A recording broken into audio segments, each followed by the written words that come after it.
അതെ, യുദ്ധത്തിന്റെ കെടുതി നമ്മുടെ വീടുകളിലേക്ക്, നമ്മുടെ അടുക്കളകളിലേക്ക് എത്തിയിരിക്കുന്ന ഒരു സാഹചര്യമാണ്.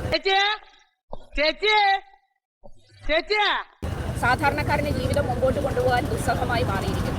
നോമൊക്കെയാണ് ഇപ്പൊ തന്നെ കെട്ടുമ്പാടോ മുറുക്കി സ്ഥലം വിട്ടേനെ. നമ്മൾ നടക്കുമ്പോൾ ഇത് നമ്മുടെ ജീവിതത്തെ ബാധിക്കുന്നില്ല എന്ന് പറഞ്ഞ അഭിപ്രായം പറഞ്ഞവർക്ക് പോലും ഇന്ന് മാറ്റി പറയേണ്ട സ്ഥിതിയാണ് വന്നിരിക്കുന്നത്. നേരോ അമ്മച്ചിയാണ് നേരെ. നമ്മുടെ അടുക്കളകളിൽ തീ പുകയുന്നില്ല, ഹോട്ടലുകൾ പലതും അടച്ചുപൂട്ടുകയാണ്.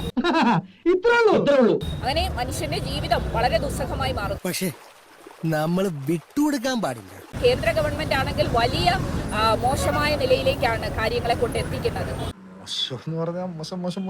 കരുതൽ ഇന്ധനം അതെന്തോന്ന് സാധനം? ട്രംപിന്റെ ബെസ്റ്റ് ഫ്രണ്ടായി പ്രവർത്തിച്ചുകൊണ്ടിരിക്കുകയാണ് നരേന്ദ്രമോദി. നമ്മളെയാണല്ലോ മച്ചമ്പി. അതുകൊണ്ട് ഇന്ത്യൻ പ്രധാനമന്ത്രി അതിൽ നിന്നെല്ലാം പിന്നോട്ട് പോകും. ഇവൻ നിനക്കൊരു പരാജയമാണ് എന്നും. ഐ മീൻ ലോക പരാജയം. യുദ്ധത്തിന്റെ കെടുതി വലിയ തോതിൽ നമ്മളെ എല്ലാവരെയും ബാധിക്കുന്ന നിലയിലേക്കാണ് കാര്യങ്ങൾ എത്തിക്കൊണ്ടിരിക്കുന്നത്. നീ തീർന്നു. ഇത്ര അഹങ്കാരം പാടില്ല. നമ്മളെപ്പോഴും പറയും യുദ്ധത്തിൽ ജയമോ പരാജയമോ ഇല്ല. ആ കണ്ണീര് തുടച്ചിട്ട് പറ, കുറച്ചുകൂടി വിശ്വസിക്കാൻ തോന്നുന്നു. യുദ്ധം സമ്മാനിക്കുന്നത് കണ്ണുനീരും വേദനയും ദുഃഖവും മാത്രമാണ്.